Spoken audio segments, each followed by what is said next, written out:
Dan Mytels, welcome to Built to Sell Radio. Oh, well, thank you so much for having me, John. It's excited to be here. Yeah, it's cool. I'm really curious to learn more about the way you acquire businesses, because I think it's a bit of a different model than the classic kind of ETA buyer, and we'll talk about that. And I want to get into sort of how you're unique as a firm. Maybe start off. I'll tell you what I know about private equity groups, and then you can tell me, yeah, what parts of that are similar to Salt Creek, and then maybe what parts make you unique. So we've had a lot of private equity acquirers on the show, and the typical model is they're buying businesses, holding them for a period of, say, 5, 7, 9 years, whatever, and then hoping to sell them on at a greater valuation. They've got investors who have sort of put money into a group or fund, so that the game is for them to try to get a return for those investors by buying as low as they can and selling as high as they can. Where have I got Salt Creek right, and how are you guys different? Yeah, the basics of that is largely runs true. We are in the business of buying other businesses and running them, and ideally increasing and improving their value. We typically buy a company. It might be for $10 million, and we'll typically hold that for 5 to 7 year target. In many cases, it's much longer than that. In some cases, we're holding businesses for 15 plus years, and then we'll ultimately look to sell that business or monetize the investment. Could be 7 years in, could be 15 years in, to provide a return for ourselves and our investors. And who are your investors? Yeah, our investors are the biggest investors really are ourselves. You know, we all kind of started off as middle class guys, but we've been doing this for a long time, and we've bought, including add-ons, 100 companies now. We've bought 100 companies and we've exited 20 of them. The biggest investors are ourselves, and then we've got kind of friends and family that, our friends and family really are ultra high net worth investors or family offices. To dumb that down, people that are worth $20 to $250 million. Okay, so if you have a pie, the Salt Creek money pot, and it sounds like the majority of that pot are the founders who've kicked in their own personal cash. What proportion would be outside money, meaning friends and family and other sort of groups, proportionally size of the pot? It depends a little on the deal, but on average, let's say it's 75% or 2/3 outside capital. And the vast majority of that is committed. People that are said, hey, we want to invest with us $500K or $1 million per year with us, and we're able to draw that down. And so meanwhile also, for any particular deal, we have the capital on hand sitting in the bank. So, we close a deal and then we'll syndicate some equity, or, we'll syndicate the equity as needed through the process. Okay, so what does that mean, syndicate the equity? So you'll close the deal, so you'll buy a company. Let's just use, for the rest of our conversation today, let's use a hypothetical business generating $10 million of revenue and $1 million of EBITDA. I know that's probably on the low end of what you look at, but let's just say that's sort of the kind of company we're talking about. If you were to buy that business, you mentioned syndicating part of it. Maybe you explain what you mean by that. Hey, it's John. Look, if you're building to sell, I want to let you know about a resource you may find helpful. It's called the Value Builder Score, and it will evaluate your company in the same way that acquirers will look at your business. It'll give you a score on the 8 factors that drive the value of your company. You'll also get an estimate of value and things you could do to improve that value over time, whether you want to sell now or in a decade from now. Knowing how the movie ends, I think, puts you in the catbird's seat, gives you all kinds of negotiating leverage. So it's available exclusively through a Value Builder advisor. So talk to your advisor. If you don't have one yet, you can go to valuebuilder.com/score. Let us know what industry you're in, and we will connect you with an advisor who specializes in companies like yours. Just go to valuebuilder.com/score. For a deal of that size, we would probably just buy it ourselves. Okay. our average company might be more like 3 or 4 of EBITDA, but we'll buy companies with 1 to 10 of EBITDA. But hypothetically, if we were to syndicate it, say that deal required $1.5 million of EBITDA, and we got bank debt for the rest. Me and my partners might put in half of the money, and then 5 or 10 other investors put in the rest. So it's kind of a deal by deal structure. Like it's not, you're not investing in your fund, so to speak, or investors, friends and family aren't investing in your fund. They're investing or choosing to or not to invest on a deal by deal basis. Correct. Although most of our investors invest across everything we do. They want to invest in everything we do for the future. Okay. But to be clear, you give them the option and they say, yeah, I'm in, or no, I'm not, et cetera. And then so you make your money as partners, the people that have kicked in capital when you go to sell, obviously, that's one. Do you also get a management fee to kind of manage the fund? We get a small management fee. And then, when we exit, we make money. And then often we'll start doing distributions and take out capital 3 or 4 or 6 years in. Got it. So if you buy that $10 million business with $1 million EBITDA and you grow it to $3 million of EBITDA and they don't have an immediate need for the profits, you may elect to draw a dividend. And then obviously that would get distributed amongst the shareholders, including yourselves, but also your limited partners as well. Correct. Okay. That's super helpful. And so in what way would that, in your experience, be similar or different than a traditional private equity group that our listeners probably have heard lots from in the last few months? What would make your firm different or similar to a traditional private equity group? Yeah. So we don't operate with a fund. We have committed capital. So that gives us a lot of flexibility. A lot of funds have a 10-year life, where they're looking to invest their capital in the first 3 years, 4 years, and then run the businesses and then exit. So the average hold time of a typical, fund private equity, I think it probably averages more like 4 years, and they're often realizing their winners early because they're really focusing on raising that next fund. We have no fund. We're just looking at it. We're entrepreneurs that happen to own a lot of businesses, and so we're making the decisions based on what to do with a particular company, with a strong bias and preference to keep the company for the long term. All things equal, we'd rather own a company for 10 or 15 years, even 20 years. Whereas a fund needs to get that money back to their investors and keep going. So we're similar in that we both buy companies. We're different in that, we have a bias towards holding companies for the very long term.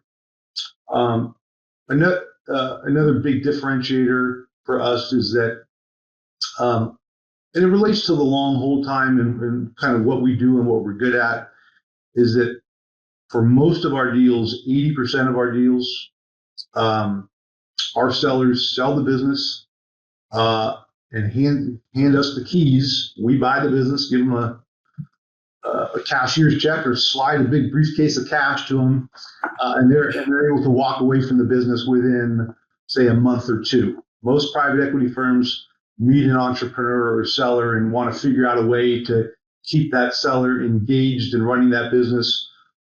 Often their minimum is 2 or 3 years. They're really thinking, hey, let's work with this entrepreneur for 5 or 6 years until their exit, or and often there's a lot of hooks within employment agreements. In contrast, our sellers are almost always just selling the business, giving us the keys, and helping us with an orderly short-term transition, and allows the seller to sell and retire. Now you got every one of my listeners leaning in. Now they're like, okay, this guy, Mytels guy, sounds like my kind of guy, because they all hate earnouts. They all hate the idea of, not all, I'm embellishing, but most don't want to roll equity, or if they do, they want to roll like a small slice of equity. Because look, if they wanted to like have a boss, they would have had a boss 30 years ago. Most of them are founder types. They're strong-willed. They're independent-minded. They don't want to answer to some board and some be some minority investor for the next 10 years. So you just got everybody's attention with the idea that you're going to hand over the keys. Now, what I assume though, the quid pro quo of that is that you're buying at a discount. If you're wanting these guys and gals to just hand over the keys, they're getting kind of bargain basement price for the business. No. Well, we're certainly paying a market price for businesses. We have to. Most of our businesses, the seller is picking us over some other buyer. So we can never buy for less. In our mind, we want to pay a fair price, pay 2%, ideally 1 or 2% more than the next buyer. But our valuations are what they are. We're typically buying companies for say 3 to 6 times EBITDA. If a seller is in a growth market and really executing, and there is a path to tripling that business over a period of time, they may well be better off selling 70% of the business and keeping 30% and tripling that business. Most of our sellers have kind of reached a mature level of their business. It's growing, it's flat, or it's growing 5 or 10% a year. Most of our sellers are of retirement age. They're their 60s, 70s, even 80s. We're doing a deal right now with a gentleman in his 90s. So most of our sellers are looking to retire and step away. They don't want to spend another 3 or 4 years taking the business to the next level. Excellent. So we're at a mature stage. And again, I think a lot of our listeners would find themselves in that spot, right? They've got a great business carved out a little niche in a little quiet part of the kind of economy. But they're starting to feel like getting to the next tranche of growth feels really tough. I got to put a lot of capital at risk. And, I'm at an age where that doesn't necessarily appeal to me. So that makes a ton of sense. And at the same time, I'd imagine you're competing with a lot of these ETA buyers. So what we had the 2 Harvard guys, as you know, on the show who are sort of really pioneering this entrepreneurship through acquisition model, where kids are going through getting their MBA and focusing on ETA. And as they graduate, they are trying to buy a business, oftentimes very similar to what you described, the kind of mature business, been around a while for a relatively modest multiple, wants to preserve their legacy. It's not the next Tesla, the next Google. It's a good little niche business. How do you compete with an ETA buyer? Or first of all, do you compete with the ETA community? And if so, how do you kind of compete? We consider ourselves broadly in the genre of ETA. We certainly distinguish ourselves pretty distinctly from the traditional search fund community. In my mind, after doing this for 25 years, I was working to buy my first company going back 25 years ago, and I was kind of a search funder then. I didn't have the gray hair and the bald head. That the search fund community, there's tremendous talent and resources there, but it largely does start as an academic exercise. The overwhelming genesis of that comes out of the very distinct business schools. And so we're similar in that most often when we buy a business, we'll install a new manager. Or partner with the manager, but our manager, for example, is already 52 years old. Our manager's already been a CEO for 7, if not 10 years. Okay, so help me understand that. You've got a manager almost like a bench, like a baseball team would have a bench. At any given time, we've got 30 managers that have partnered with our firm. They're spending 2 years with us, up to 2 years with us, looking to find a business to buy. And there might be a 53-year-old person who had their top MBA 25 years ago, and they went into corporate America and did very well. And then they went to run a small division, and they grew that division, and they're already worth $7-8 million, and they're going to move to some business, and they're going to write the first check, a $500K check on average today, to buy that business, say for $10 million or $15 million. So it's very similar to the search model, except the search model, there's on average there's a 29-year-old who's got student loans and has never really run a business, and probably is less focused on might not be as focused on sustaining the legacy of that business, and doesn't necessarily have the proven leadership experience that these businesses need. There's so that's how we distinguish ourselves. We're sort of an older version of that search fund model, and again, there's so many good talented folks in that community, but that's how we distinguish ourselves. Let me understand. So if I'm one of those executives, I'm 53, and I'm like, I've always wanted to own my own business. I did a 30-year career at Ford Motor Company, and now I want to own my own business. You mentioned that you partner with them. What does that look like? So do you pay them or they pay you? Like just brass tacks. What does that mean to be one of those sort of, what do you call them? Operating partners, or we call them executive partners? Executive partners. So just walk me through what that looks like. Yeah. They don't need a salary because they're at a point in their career where they've got plenty of capital to sustain their lifestyles. So at a high level, they join our firm and we sort of share the journey together, where we take on, say, 80% of the cost and risk and travel and legal and due diligence fees, and we work together to help them review dozens of opportunities, typically within their area of prior expertise. So if someone's got a background in manufacturing, we'll look at 200 manufacturing deals with them and find out those situations that are a good fit for their background, where they've got where they can build a strong relationship with that seller. Why would they join you and not just do it independently? Again, if I'm a 53-year-old former Ford executive, I've got $8 million in the bank, presumably, why do I need you guys? Why don't I just go straight to do my own search, find my own database of manufacturers and do it on my own? Yeah. Well, they certainly could, but we bring them deal flow. I mean, we know every broker in the market, and got relationships with sellers that are, maybe we looked at their deal a couple of years ago, but when they join our firm, they instantly have hundreds of opportunities to look at. We've done diligence. We've bought now 100 companies, so there's common areas to look at. We've got attorneys and diligence providers that have done it all before, and we've made the mistakes before. We've rectified those mistakes. So how do they pay you for that expertise? It's a lot better for your sellers, or the seller, because a first-time buyer is trying to learn how to buy a business, is trying to coordinate all these advisors. By the way, they don't have access to the lenders. The lenders don't want to back a first-time buyer because there's more risk, and so it really is a win-win. With an executive partnering with us, frankly, we can pay a little bit more than that executive on their own, make it a smoother process. We can de-risk the whole situation.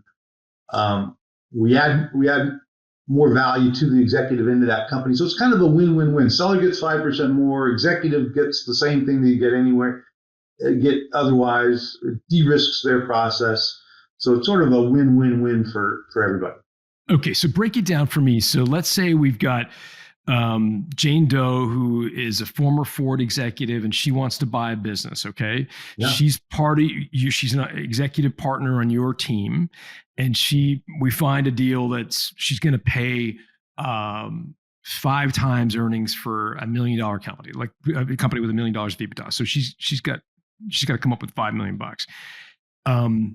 How much of that does just walk me through the cap table? Like, how much is debt? How much is equity? How much is her equity versus your equity? Just give me it at a high level. What does that look like?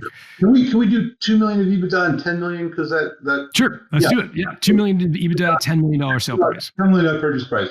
So so we might get 5 million of real debt, senior debt for that business, that we got to pay off over 6 years, let's say, with a balloon payment. So it's very manageable debt payment.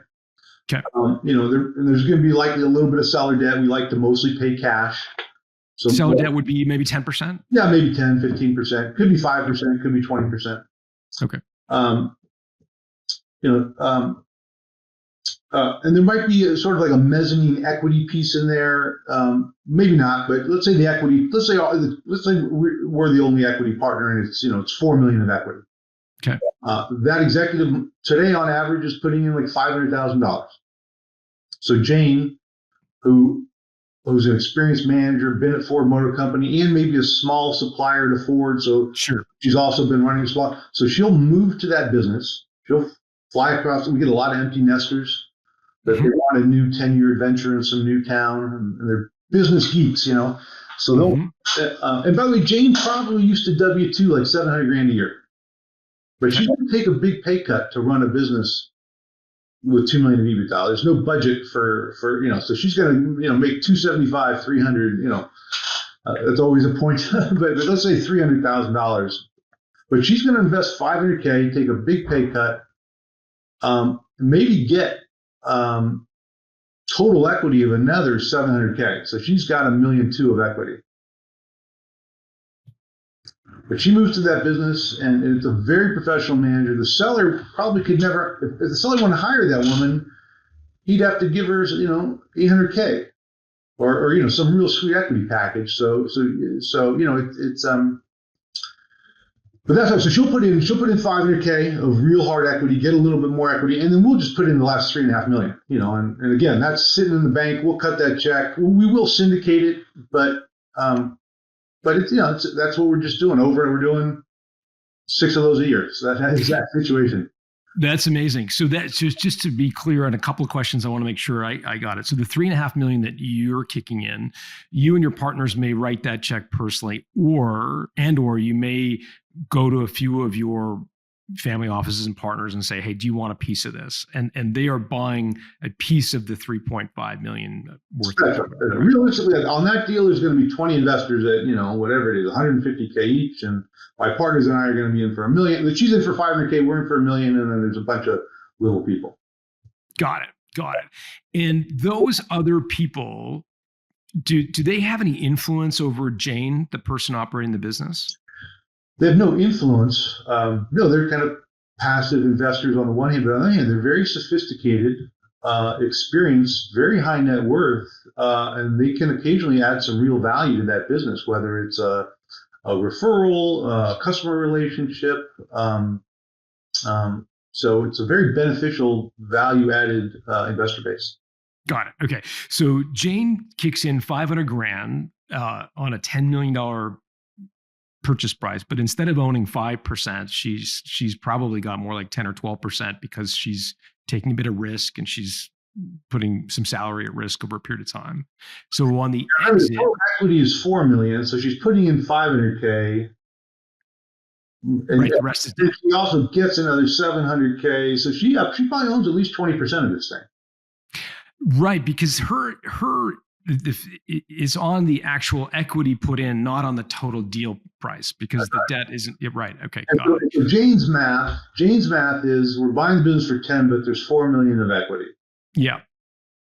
But with her hard work, her blood, sweat, and tears over the next 7 years, she gets to grow this thing, pay down all that debt, pay back the seller, and say she's able to sell it for $20 million. That's not an outrageous. She doubles it. She's had a strong track record of doing that in her past.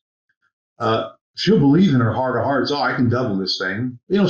Doubling something over 7 years, that's not terribly ambitious. That's crazy. Yeah. Walking and tackling.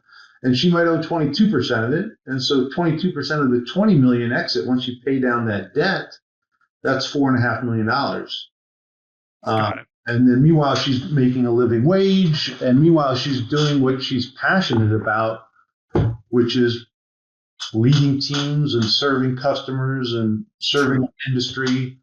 I just want I just want to make sure I totally understand this. Again, you're talking to a guy who took sociology at university, so not super swift on the old money stuff. So let's do this again. So 500 grand, she's kicking in.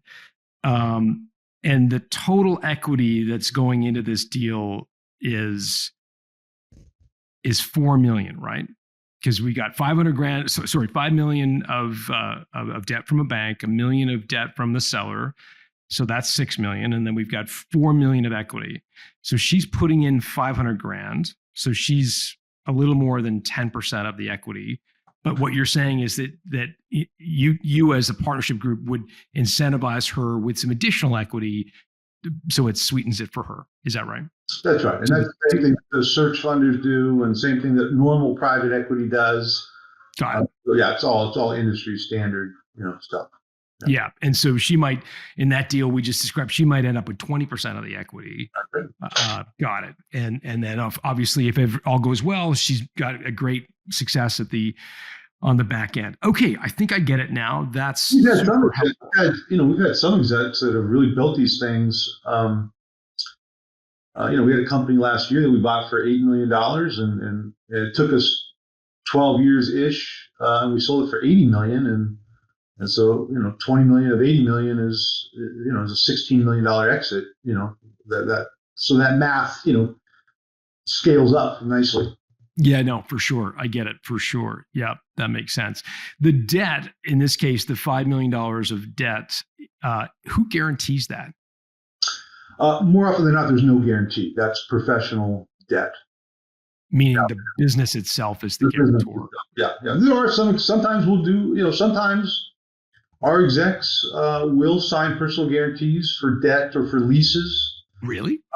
It changes the dynamic. Sometimes our executives will own more than 50% of our businesses. But that's an exception. In our typical situation when we're buying for 10 and there's 5 million, it's pure risk capital. That's our most common situation.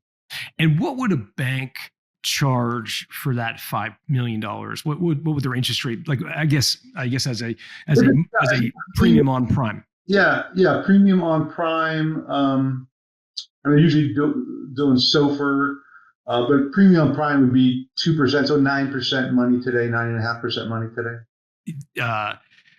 Our listeners are just getting absolutely bombarded with people calling up. Oftentimes it's some kid in New York who said, hey, we want to buy your business. I represent this private equity group or that. And it's cutting the wheat from the chaff and trying to figure out who the legitimate players are and who the shysters are is really hard. It's a very, very challenging thing for our listeners to do. I think it's gotten worse and worse with the proliferation of all these online courses and, right, how to buy businesses for less than they're worth or for no money down. I mean, there's all this stuff. So you play in a kind of tranche of the market, which is a little higher than kind of SBA loans, right? SBA loans, I think they're limited to $5 million of total transaction value.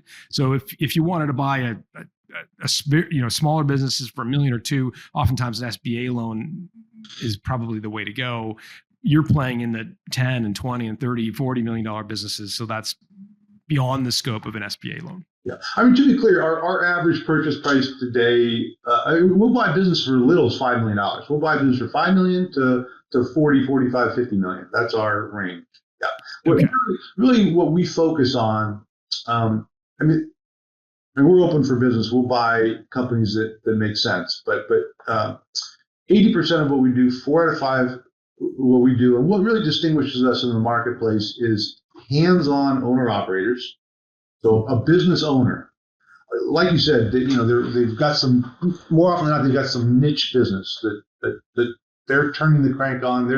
They've kind of won that niche. Maybe it's a geographic niche, maybe it's a national brand, maybe they created some association and they've got leadership through that association. But they've got this winning business. And they're hands-on, maybe not, 70 hours a week anymore, but they're in the trenches. They're in the trenches, and it's often 2 brothers or 3 partners or a husband and wife team. Sure. and they don't want a partnership. They want to sell their business and retire or do something else. They Yep. want to give us the keys, and we slide a briefcase full of cash across the table to them, metaphorically, of course. But yeah, they want a big wire, and so that's really our niche. And so it tends to be and it's hard for I'll say it this way: it's hard for a real private equity group that's trying to manage $250 million out of New York or San Francisco. It's hard for them to send their, super sharp, suit wearing MBAs to fly into some little town to meet the management and fly back to their 50th floor in Manhattan, the management's leaving. The people that know everything are walking out the door. So that person in Manhattan can't really buy that business. We can buy that business because Jane is going to move down the street to that small town.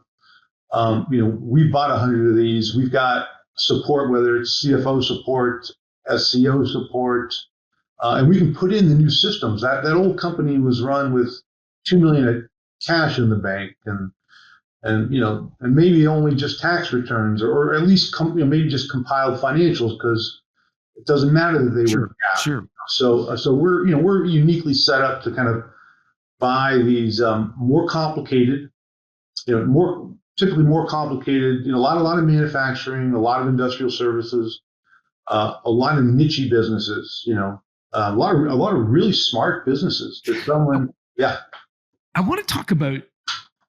It's super helpful to kind of understand the model and your focus. That's amazing. I want to spend a little bit of time understanding you, Dan, because I know you've started a company and you've operated a business, and you've now shifted gears to where you're a partner in an investment business. What's the difference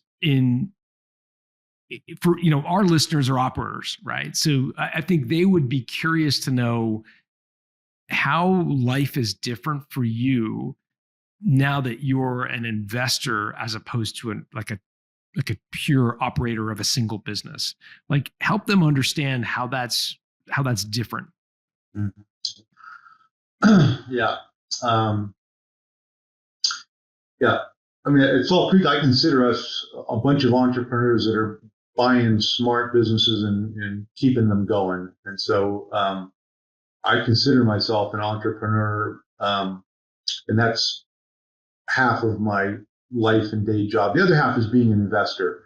So, private, and so I do have the lens of an investor when I look at businesses. That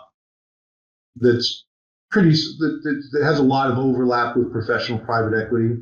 I look at the fabric of small business, for example, in America, and have a framework that I've developed over 25 years. I started my training to get into this business by being a business broker going back 25 years ago. And while I was doing that, I was always looking to buy businesses. I was looking to sell a couple as a broker and to try and buy one.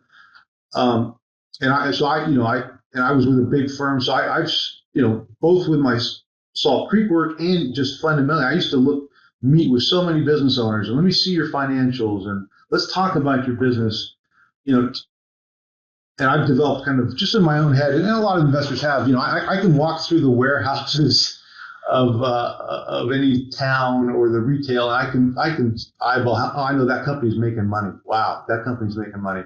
What would help you understand if something's making money? Like, what would you see? What would you see? If they're busy and and they've got some niche, unfortunately, the corollary to that is also true. I can see a lot of businesses and go, ouch, ooh, someone's in there with a 6-year lease and dead inventory, and that's a divorce waiting to happen. I'm trying to be a little bit colorful, I guess, but yeah. So what we found, with a lot of the businesses we buy, and this will apply to a good percentage, 10% of your listeners, 15%, some meaningful percentage of your listeners. there's some industry fundamentals, and often they've built something that's just sitting outside of it or next to it, um, which is good and bad. They've got some winning formula that works. You know, um, sometimes the bad is that because they're a little different, the big players in the industry don't want to buy them out. They're a little too small and different. But often, often what we find is really good businesses. There's one or two or three things. Often it is two or three different unique things that together give those businesses leverage that are making them nicely profitable. But you really got to understand what those things are and why they're important to keep those businesses successful. So as an investor, we're as an investor in small businesses, we're good at kind of figuring out what are those points of differentiation and leverage. Why are they sustainable? Because you can't compete against Google and search, and you got to figure out why we're winning and why we're going to continue to win. Warren Buffett famously said he wants to buy the number one or number two business in some really big niche. We like to buy the number one and number two business in some, very small niche. So, so you're trying to figure out what is their secret sauce and how transferable is that? What are the one or two things? A combo of the industry and the company dynamics and what the seller does and what they know. And can we replace, hopefully 80 to 90% of what that seller does? Which is really important. With the sellers, of course, they want their business to succeed. These companies need leadership. The industry needs leadership. And that's that's the meaningful work that we do is we enable these companies to transition. I mean, you've highlighted on your podcast. I've seen a couple of them where business owners sell to private equity in some angle, and 2 or 3 years later, the thing's falling apart and everyone's miserable so you got to do this carefully and smartly. Yeah. So some of the classic challenges of selling to private equity are the kind of professionalization process, right? So there's the playbook of, okay, how are we going to make this more professional? So it sounds good on the surface. What it really means to a founder is that we're going to override and change all of the decisions you've made over the last decade because they were unprofessional. Effectively, in order to make a difference, you have to change what the owner is doing. And it can feel like surgery without the anesthetic. It's like, wait a minute, these were all the little idiosyncrasies and the way we run the company. Some clearly are good, but what you're trying to discover is what are the things that are the secret sauce so that we don't mess those up in trying to improve the operations. Don't throw out the baby with the bathwater, to use the old expression. And that's fundamental to our approach to buying is like the physician is first do no harm. First, the Hippocratic oath. Yeah. First 12, 18, 24 months. Let's not make major changes, by the nature of by Jane coming in. Sure. By the nature, that's can be very disruptive to an organization.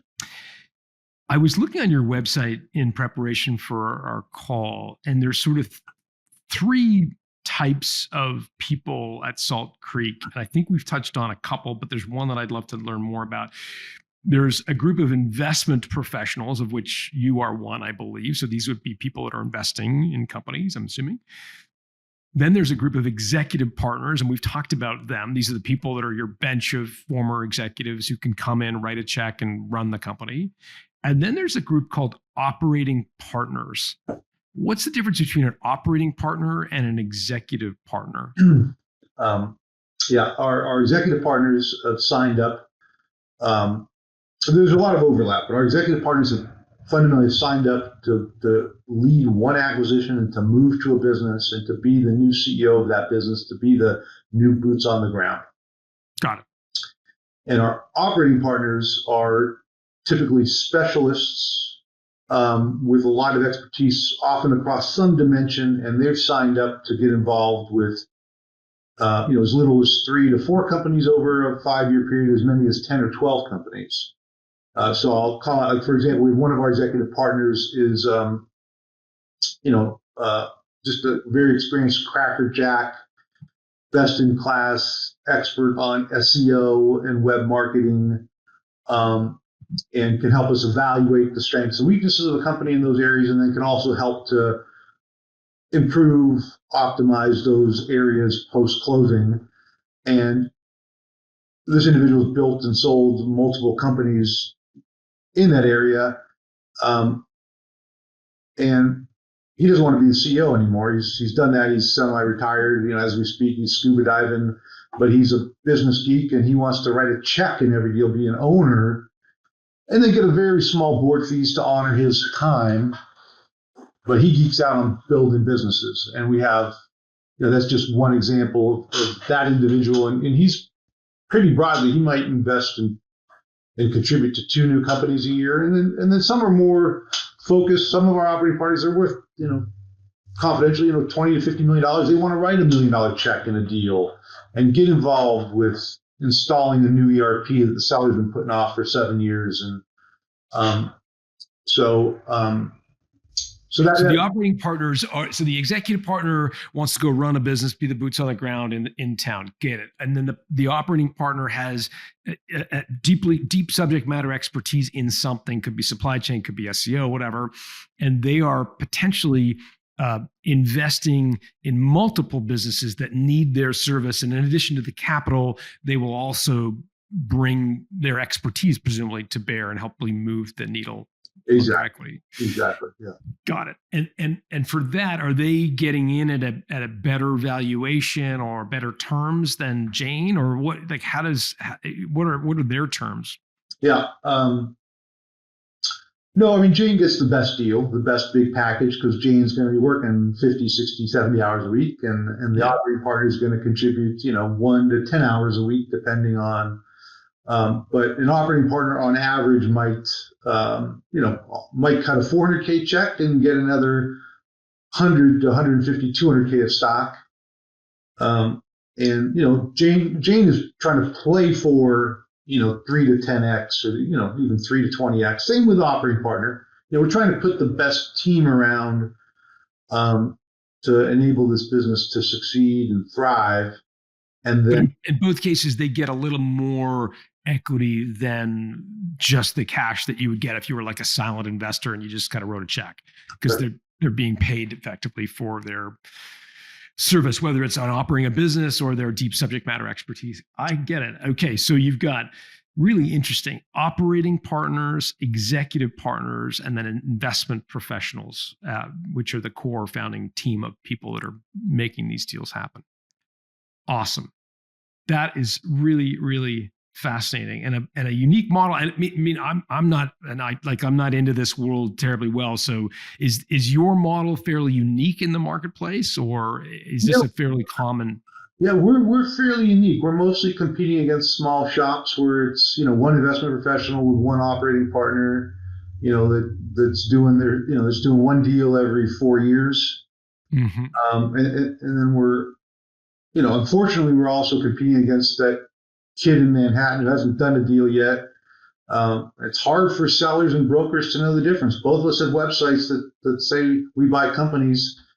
Ours, of course, lists 50 companies. We bought theirs. Theirs got 2 logos and they're both their buddies' companies, so they haven't really bought them. It's it's easy for anybody who's seasoned to suss that out.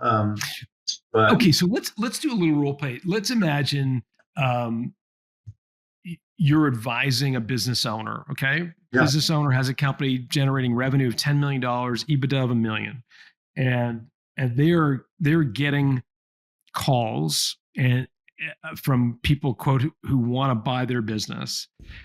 What coaching would you give that founder in terms of what questions they might ask in the first conversation to suss out the professionalism of the buyer? Like, can you think of like a couple of novel questions that you could arm our listeners with that would help suss out the real legitimate buyers? Yeah, great question. Yeah, I would ask, how many companies they've bought and what are the most similar to my company. I'm the owner. What have you bought? And then, who's going to run this business and for how long? What do you think is the key success factors for keeping it going? And who's your investor base? Are you writing the check, or who's writing the check here? Mm-hmm. And what and how long? Where will the money come from? And how long will this take? All great questions that would help you ascertain the seriousness of the buyer. I know people are going to want to learn more about Salt Creek and how they can kind of find you. What's the best way for folks to learn about Salt Creek? Yeah, on the website is a lot of our contact information, and you're welcome to reach out to folks there. I'm on LinkedIn, and I do check my messages there at least a couple times a week. So they're happy. We encourage people to reach out to me directly on LinkedIn. Great. And we'll put your contact information, Dan, your LinkedIn profile, along with the links to Salt Creek in the show notes at builttosell.com. Dan, thanks for doing this. Oh, thank you so much, John. I really appreciate it. It's been a good time. Thank you so much.